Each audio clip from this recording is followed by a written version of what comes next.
우리가 이제 지난주에는 이제 살펴본 게 우리가 하나님을 닮아가는 그 과정에서 믿음으로 시작을 하고, 그리고 그 믿음에 이제 왜 덕이라고 하는 그 옷을 왜 입혀야 하는지를 우리가 지난주에 살펴보았습니다.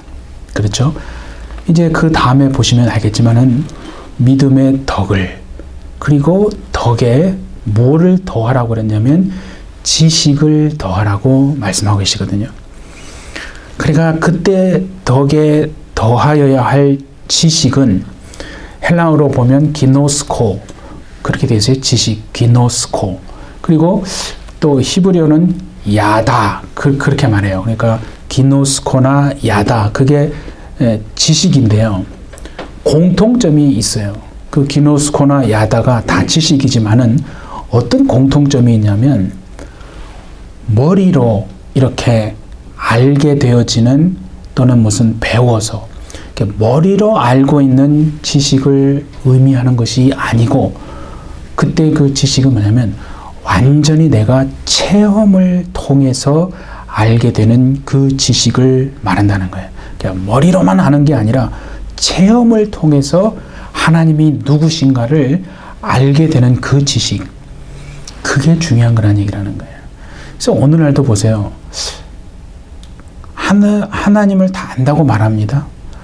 특히 이제 머리로만 안다 이거죠.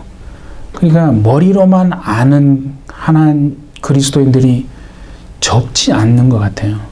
그러니까 그 단계에서 넘어서서 정말 체험으로 내 삶에 어떻게 하나님이 나를 역사하시고 이끌어 가시고 하시는 그런 부분에 대해서 체험을 통해서 하나님을 알아야 진짜 순종이 되고요. 무릎이 꿇어지고 겸손하고 하나님이 원하시는 길로 갈 수 있거든요. 근데 오늘날은 전부 다 어떻게 보면 많은 그리스도인들이 머리로만 하나님을 알고 있는 거예요. 머리로만 알고 있기 때문에 순종이 안 되는 거예요. 그러니까 내 이익이 결부가 되면 순종하는 것처럼 하고, 아니 내가 이거 원하지 않고 또 손해를 보는 것 같으면 뭐 어떤 또 뭐 합리적인 이유를 대서 순종하지 않는 거죠. 그러니까 우리는 머리로 하나님을 아는 단계를 벗어났어요. 체험을 통해서 하나님을 알아야 한다는 거예요. 그래서 요한복음 17장에서도 그 예수님이 기도를 하셨잖아요. 그러면서 뭐라고 하냐면 영생은 뭐라냐면 유일하신 참 하나님과 그가 보내신 자 예수 그리스도를 아는 것이다 라고 얘기해서 예수님이 아는 거라고 했잖아요. 영생이 그거라는 거예요. 유일하신 참 하나님과 그가 보내신 자 예수를 아는 것이다. 그때 아는 것도요, 머리로 아는 게 아니라는 거예요. 배워서 머리로만 아는 게 아니라 정말 체험을 통해서 하나님이 누구신가, 어떤 분이신가를 알게 되어지는 그 아는 것이라고 말하는 거죠. 그러니까 이걸 우리가 조금 더 이야기시켜 말하면, 남자가 여자와 이제 결혼을 합니다. 그렇죠? 그러면 여자가 남자를 알고 또 남자가 여자를 알고, 그러니까 아내가 남편을 알고 남편이 아내를 알고, 그런 거예요. 완전히 하나 되어지는. 그렇죠? 그러니까 남편을 아는 그가 아내고 또 그 아내를 아는 자가 남편이듯이 완전히 그 하나 되는 것인 것처럼, 그렇게 우리가 하나님과 예수 그리스도를 안다라고 하는 건 머리로만 아는 게 아니다 이거죠. 그냥 내가 그런 분이라고 내가 들었어, 그런 게 아니라는 거예요. 예? 그래 어떤 사람이 우스갯소리로 말하잖아요. 천국에 가면 그런 게 하나님을 보고 안녕하세요. 예, 제가 얘기 많이 들었어요. 우리는 그렇게 아는 게 아니에요. 완전히 체험과 경험을 통해서 결혼하는 다의 의미가 그 안에 포함이 되어 있는 거예요. 그래서 우리가 아는 것처럼 믿는 자, 그리스도인들을 뭐라고 합니까? 예수 그리스도의 참 신부라고 얘기하잖아요. 그게 그냥 나온 게 아니에요, 여러분. 그 유대인들의 결혼 그 관습을 보시면요.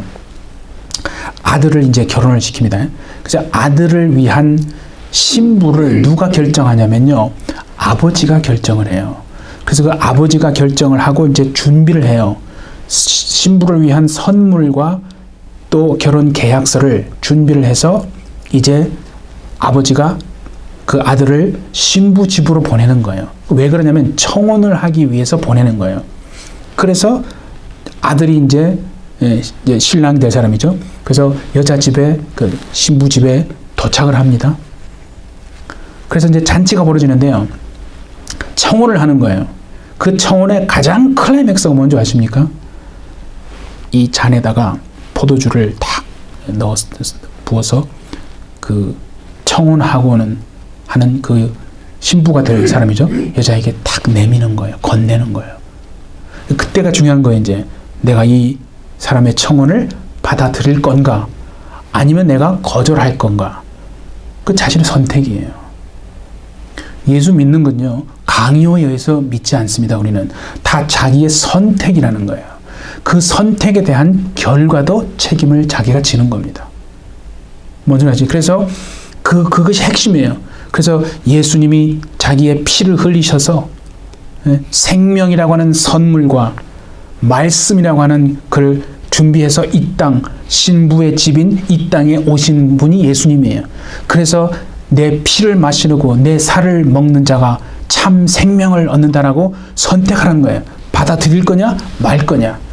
그게 여러분 이스라엘의 그러니까 그 유대인의 그 결혼 습관을 잘 풍습을 보면 정말 우리 신앙과 똑같습니다. 그 예수님이 그게 비유를 대해서 그렇게 말씀하신 거기 때문에 그런 거예요. 그렇게 하잖아요. 그래서 이제 신부가 받아들여요. 마셔요. 그런 청혼을 받아들인다는 거거든요. 자, 그러면 이제 어떻게 되냐면 그 이제 결혼 계약서를 이제 두 랍비가 증인이 돼서 이렇게 사인을 하고 그 다음에 무슨 일이 있냐면요. 그 신랑이 바로 이렇게 하는 게 아니라 그렇게 되면 정혼한 상태가 되는 거예요. 받아들이면. 그래서 법적인 부부로서의 완전한 문제가 전혀 없어요. 완전히 법적으로 부부가 된 겁니다. 성경에 보면 요셉의 아내인 마리아가 정혼한 기간 중에 임신한 게 드러났잖아요. 그래서 요셉이 뭐라고 그랬어요? 아, 이게 다른 남자의 씨를 가졌나? 그래가지고 몰래 끊으려고 했잖아요.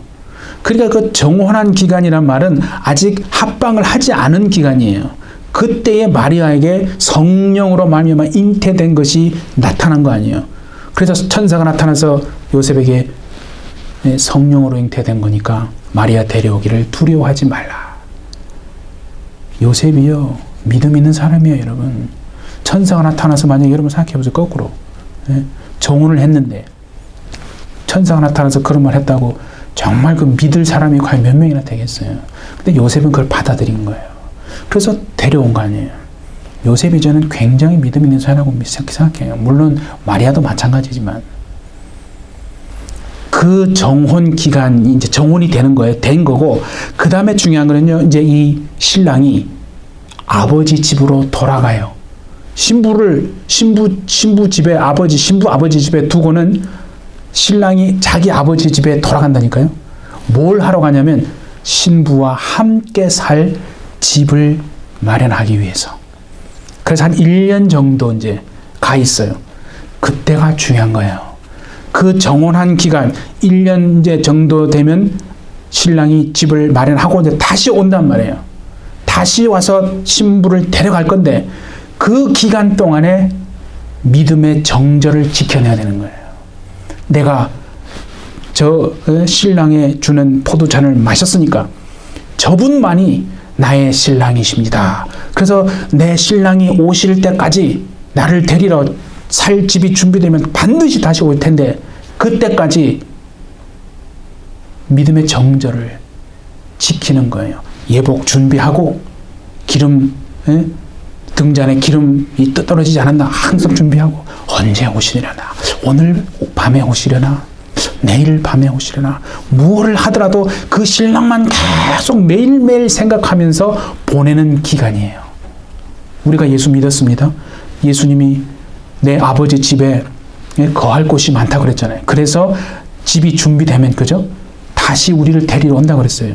예수님이 재림하시는 거예요. 그때까지 우리는 이 땅에서 그 정원 기간을 사는 거예요. 그래서 믿음의 정절을 지켜내는 게 대단히 중요한 겁니다. 이 육체로 살아가는 이 기간이 그 기간이에요. 어떤 사람들은 이제 믿음의 배반을 하는 거죠. 예수님을 배반하는 거예요.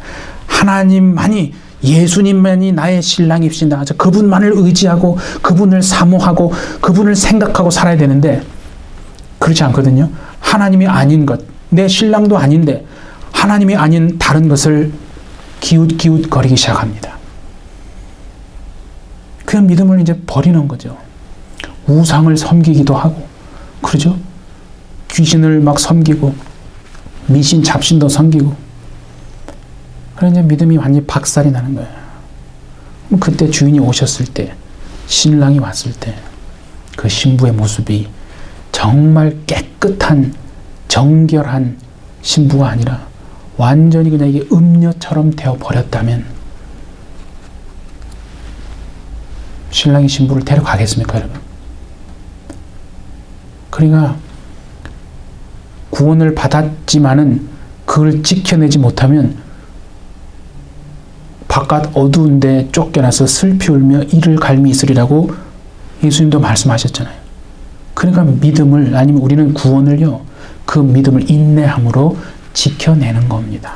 그 기간이 지금 우리가 살아가는 예수님이 다시 오시기를 기다리는 마치 그 정혼 기간과 똑같은 거예요. 그래서 그 이스라엘의 결혼 그 관습을 보면 정말 그들은요, 그게 완전히 와닿는 거예요.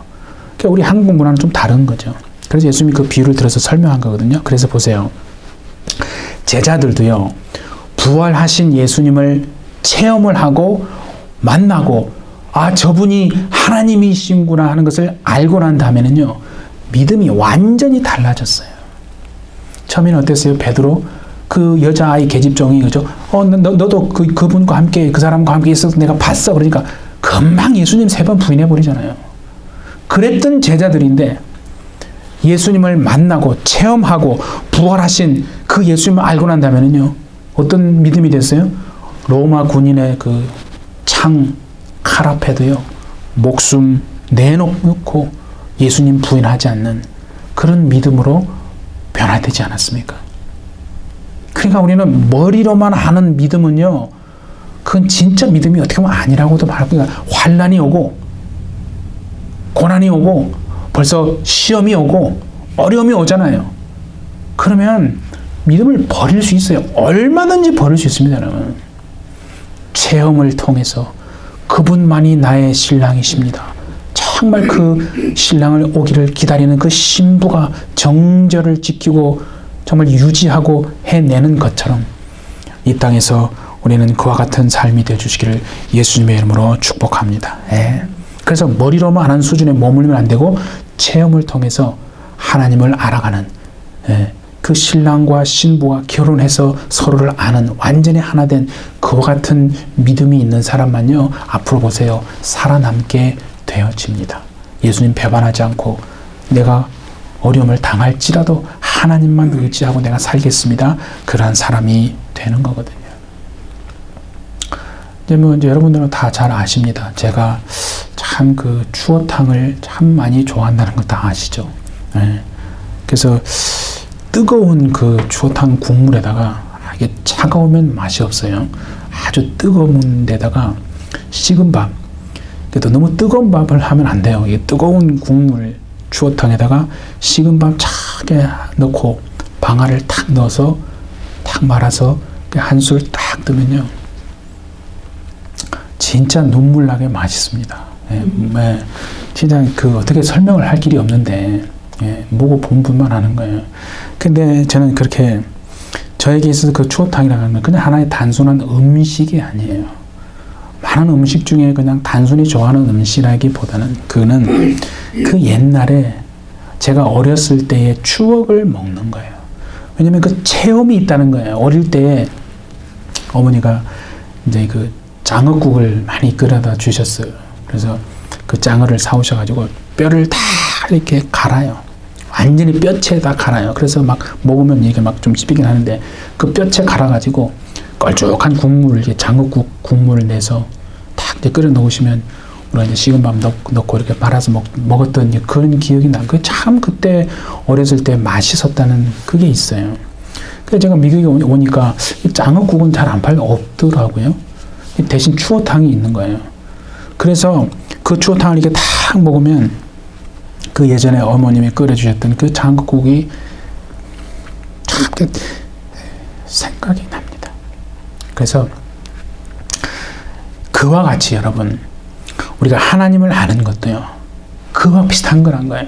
우리가 머리의 지식으로서만 알고 있는 하나님이 아니라 진짜 내 삶을 통해서 완전한 체험을 하나님이 어떤 분이신가를 경험하고 체험을 통해서 알게 되어지는 그 지식이 진짜 우리에게 살이 되고 여러분 뼈가 되어서요.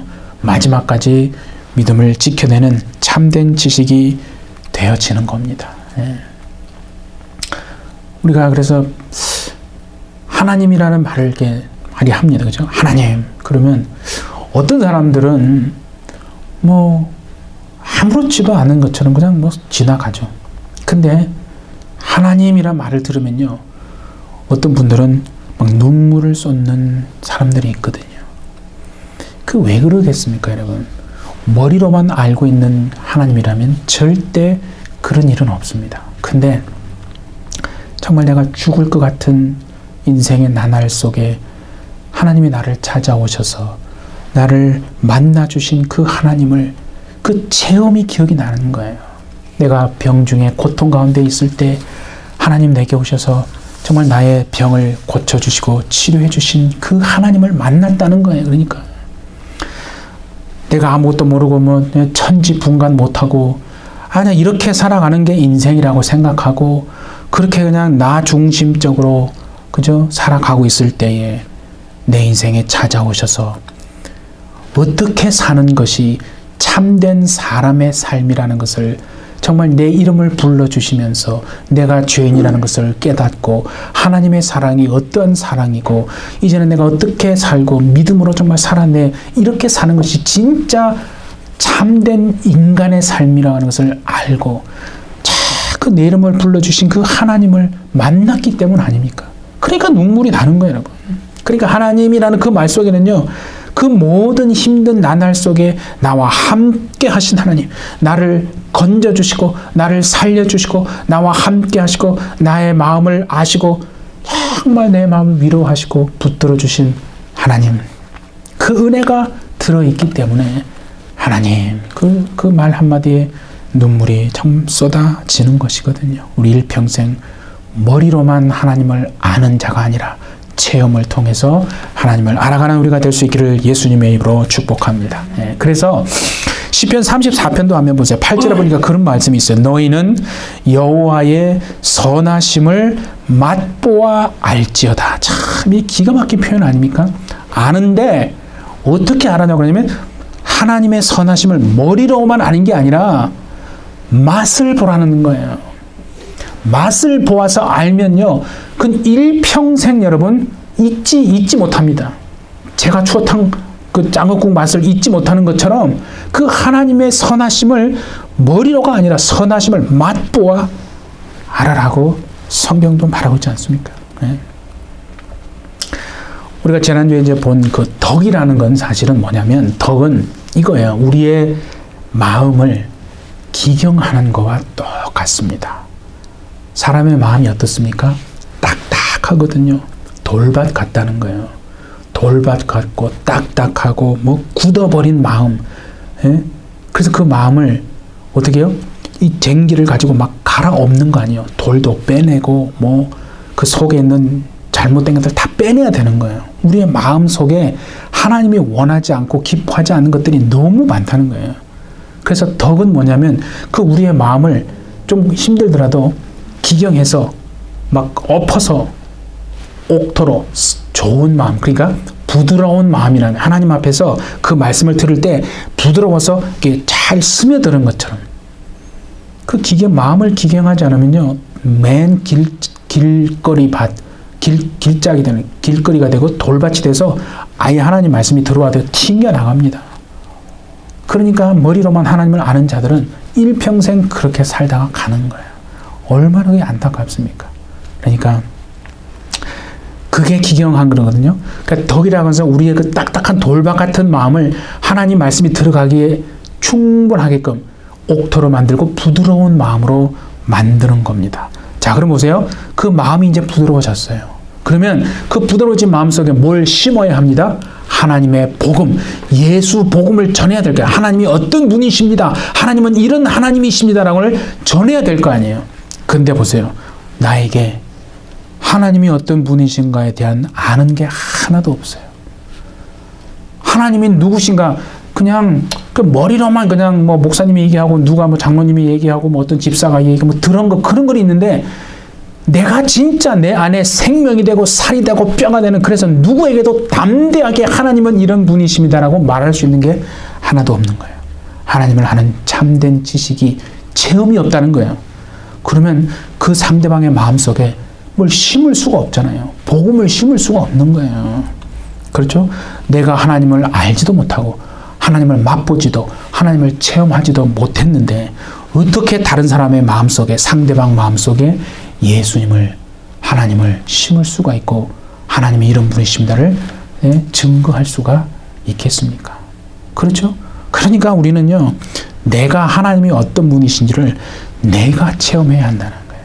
내가 체험한 게 없는데 어떻게 상대방에게 예수님을, 하나님을 전할 수가 있는 겁니까? 그래서 우리는 내가 체험한 하나님만을 사실은 전할 수 있습니다. 여러분. 머리로 아는 거요, 그거는 잘 전해지지가 않고 한번 해보세요. 생명이 되지 않는 걸 바로 느낍니다. 생명이 안 된다니까요. 생명이 돼서 들어가야 되는데 튕겨 나온다니까요. 능력도 없어요. 근데 내가 체험해서 만난 그 하나님은요, 능력이 벌써 있어요. 내가 한마디를 하더라도 그 말 속에 벌써 힘이 있어서 듣는 자들로 하여금 정말 하나님 살아계신가? 이렇게 생각하게 만든다니까요. 그래서 덕에다가 지식을 더하라는 거예요. 그래서 이 지식은 내가 먼저 참된 체험적 지식. 그래서 믿음으로 시작해서 덕을 쌓고, 다시 말하면 더하고, 즉 우리의 딱딱한 마음에 기경해서 그 속에 하나님을 아는 체험적 지식을 더해야 이게 이제 제대로 가는 신앙이다. 그렇게 말하는 거죠. 그래서 호세아 4장 6절도 한번 보십시다. 우리 내 백성이 지식이 없으므로 망한다죠. 그렇죠? 이때 지식도 마찬가지입니다. 하나님을 아는 체험적 지식이에요. 호세아 6장 3절도 보세요. 그러므로 우리가 여호와를 알자. 힘써 여호와를 알자. 베드로 후서도 한번 봅시다. 3장 18절. 오직 우리 구주 예수 그리스도의 은혜와 그를 아는 지식에서 어떻게 해요? 자라가라. 그죠? 참, 그죠? 하나님을 알고 예수 그리스도를 아는 지식에서 자라가라야. 우리는요, 내가 하나님을 아는 만큼, 무슨 말이지? 하나님을 내가 얼만큼 아느냐, 그만큼 하나님을, 은혜를 누리고 경험하고 살아갈 수 있는 겁니다. 우리 일평생에 하나님을 알아가기 힘쓰는 해비처지 되시기를 예수님의 이름으로 축복합니다. 네. 성경에 보면 누구보다도 정말 하나님을 뜨겁게 만났고 누구보다도 예수님을, 그 하나님을 체험적으로 경험한 사람이 있습니다. 바울이에요, 바울. 솔직히 말해서 바울만큼 하나님을 뜨겁게, 예수님을 그렇게 여러분 정말 체험적으로 만난 사람도 사실은 드물지 않겠어요. 자, 로마서 11장 33절도 한번 보세요. 바울이 이렇게 고백합니다. 그렇게 하나님을 뜨겁게 만난 바울의 고백이 이거예요. 깊도다 하나님의 지혜와 지식의 풍성함이요 그의 판단은 헤아리지 못할 것이며 그의 길은 찾지 못할 것이로다. 이거를 하나님을 대충 하는 어떤 누가 얘기했다면 이게 힘이 없어요. 근데 정말 하나님을 누구보다도 뜨겁게 만나고 체험했던 바울이 지금 하는 얘기라서 이건 정말 우리가 묵상하고 또 묵상해야 합니다. 그 보세요, 여러분. 하나님의 지혜와 지식을요, 얼마나 풍성한지 우리의 사람의 머리와 생각으로는요, 헤아리지 못한다는 거예요. 헤아릴 수 없어야 정상이라는 거예요. 예. 그래서 진짜 겸손한 자들은요, 판단하지 않아요. 왜?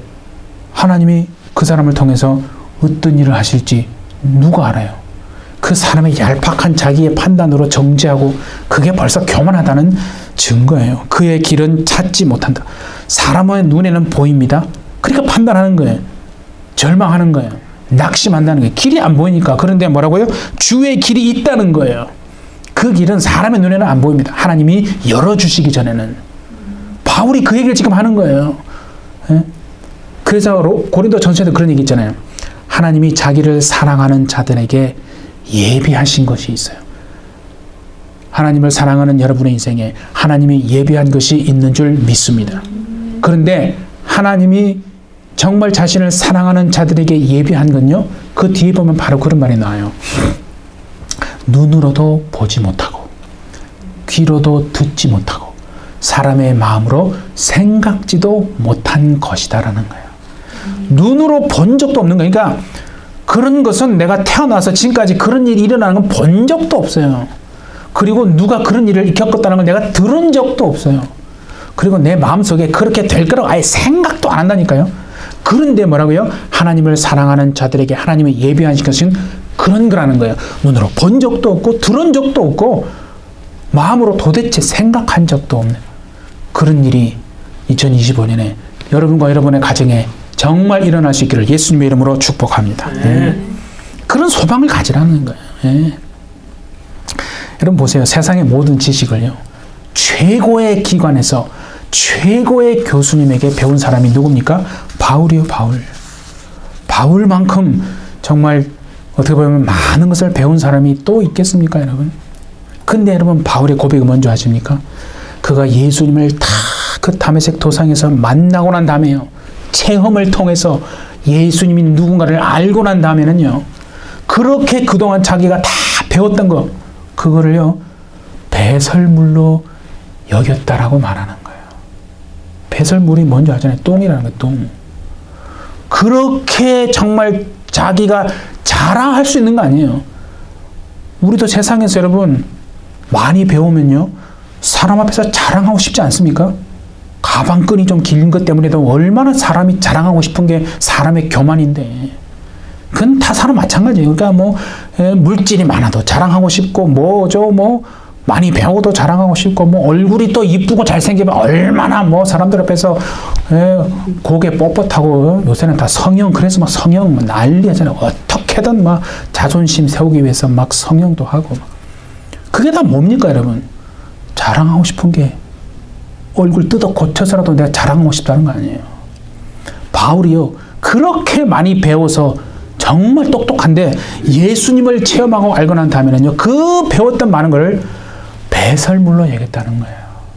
이게 놀랍지 않습니까, 여러분? 우리가 예수 믿고 난 다음에도 솔직히 말해서 붙잡고 있는 거 많아요. 하나님 알고 난 다음에요, 하나님보다 더 솔직히 몰래 붙잡고 있는 거 있습니다. 그거 하나님은 아세요. 그래서 하나님이 우리에게 고난을 통과하게 하셔서요, 다 내놓게 하는 거예요. 정말 하나님만 내가 붙들고 하나님만 사랑하고 그분만 신뢰하고 내가 의지하며 살기를 원합니다. 그 고백을요, 하나님이 듣기를 원하신다니까요. 예. 근데 바울이 그렇게 한 이유가 뭔지 아세요? 자, 우리 빌립보서 오늘 읽었던 3장 8절과 9절에 보니까 그렇게 있어요. 또한 모든 것을 해로 여김은 내 주 그리스도 예수를 아는 지식이 가장 고상하기 때문이라는 거예요. 내가 그를 위하여 모든 것을 잃어버리고 배설물로 여김은 그리스도를 얻고 그리스도 안에서 내가 발견되려 함이니. 예, 솔직히 말해서 배울 만큼 배웠어요. 세상의 지혜도 다 깨우친 사람인데도 불구하고 바울은 세상에서 가장 고상한 지식이 뭐라고요? 예수 그리스도를 아는 그 지식이 어떤 지식보다 고상한 참된 지식이다. 그러니까 좀 극단적으로 말하면 이렇게도 말할 수 있어요. 어떤 사람이 성경을 백독을 했대요. 아니, 좀 더 구체적으로 성경에 예를 들어서 성경의 한 책 한 권, 예를 들어서 로마서를 완전히 외워버렸어요. 우리는 말씀을 가르쳐줘도 로마서가 어디 있는지도 모르는 사람도 있고, 그죠? 어디 구절에 있는지도 모르는 사람도 많아요. 근데 로마서 전체를 사람들 앞에서 또는 뭐 자기가 그냥 암송을 한다는 대단한 자랑거리가 될 수 있습니다. 근데 아무리 로마서를 암송을 할 수 있어도, 성경을 백독을 했어도 그 안에서 예수님을 만나지 못했다면, 예수가 어떤 분이신가를 만나지 못하고 자기의 존재가 어떤 상태인지를 모른다면 그 성경 지식, 그 로마서 외운 거, 그거 배설물이라는 거예요. 여러분, 정말 바울은요, 구약 성경에 완전히 통달하고 있었던 사람이에요. 여러분도 아시잖아요.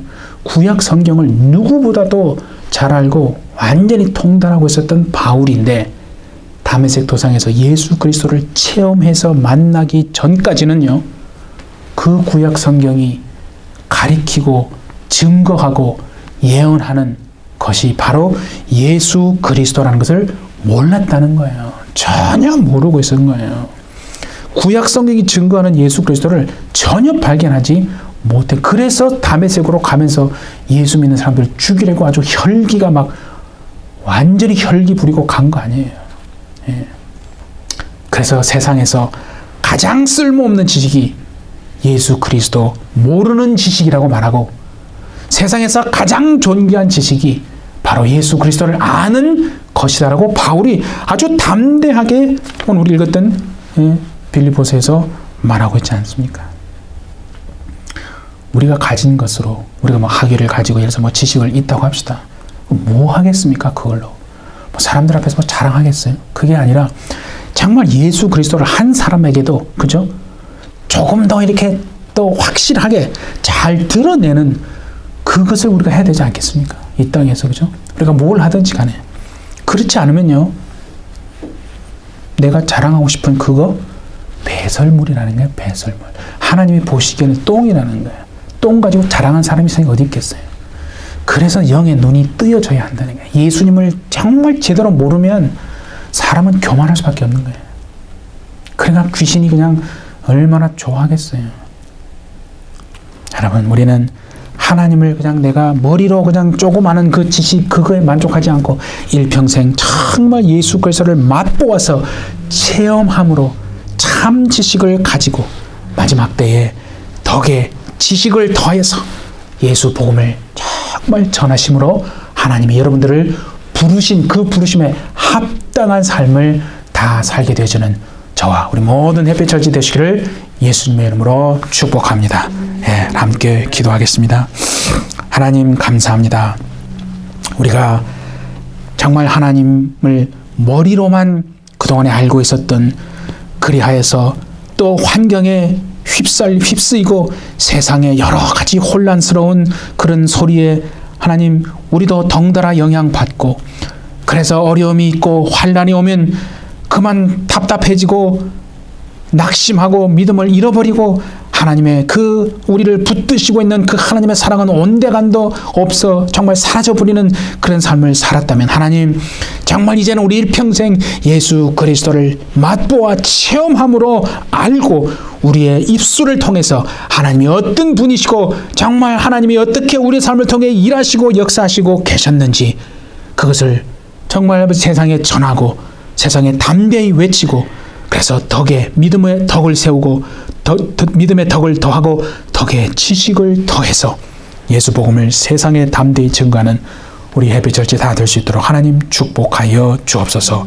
2025년도에는 정말 이 길을 반드시 걸어가리라 다짐하는 우리 모두 될 수 있도록 하나님 축복하여 주옵소서. 감사하며 예수님의 이름으로 기도하옵나이다. 아멘.